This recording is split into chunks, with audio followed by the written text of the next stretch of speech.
bên nước gió rét đỏ đưa thanh sang lao say bên sông mưa rơi bóng trăng đêm nay không gian chìm trong giá băng con lò xa ngang kể lúc vắng bóng người chim sĩ xưa đã cắm dư gió mùa thu thối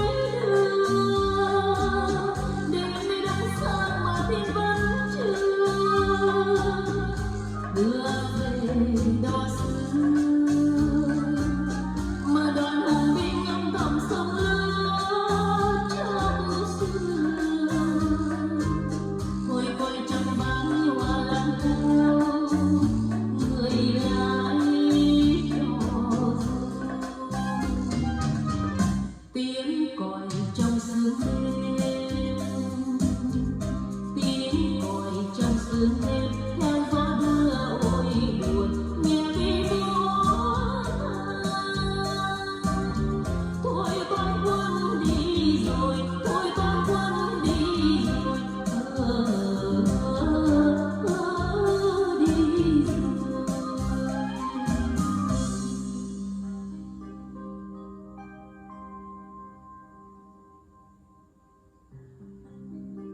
con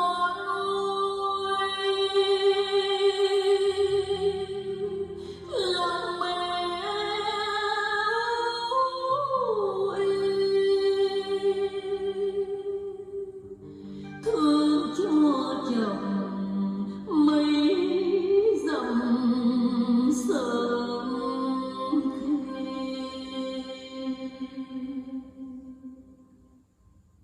khi xa đi có thấy về mà hôm nay lá thu ta rơi tràn rồi mùa đông sáng qua luôn còn mãi trong lòng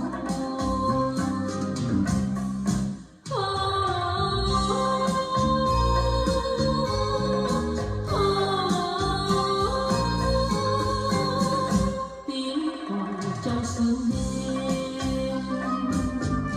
tiếng còi trong sương đêm theo gió đưa ôi buồn nghe mi buồn thôi khóc chi đau lòng con cứ ăn giận lòng bên nhau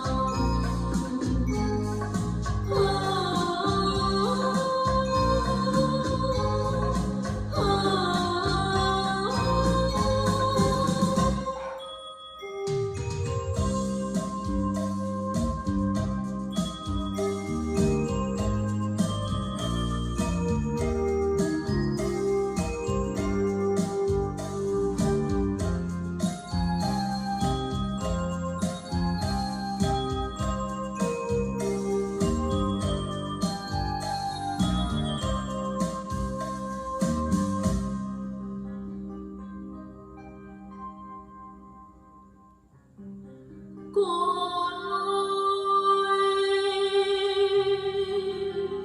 lòng mẹ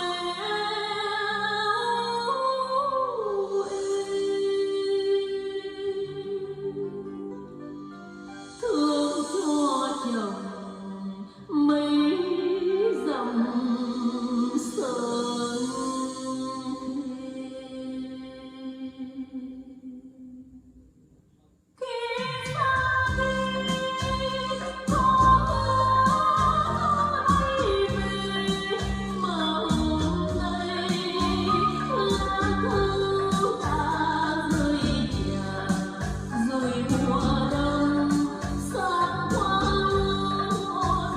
trong lòng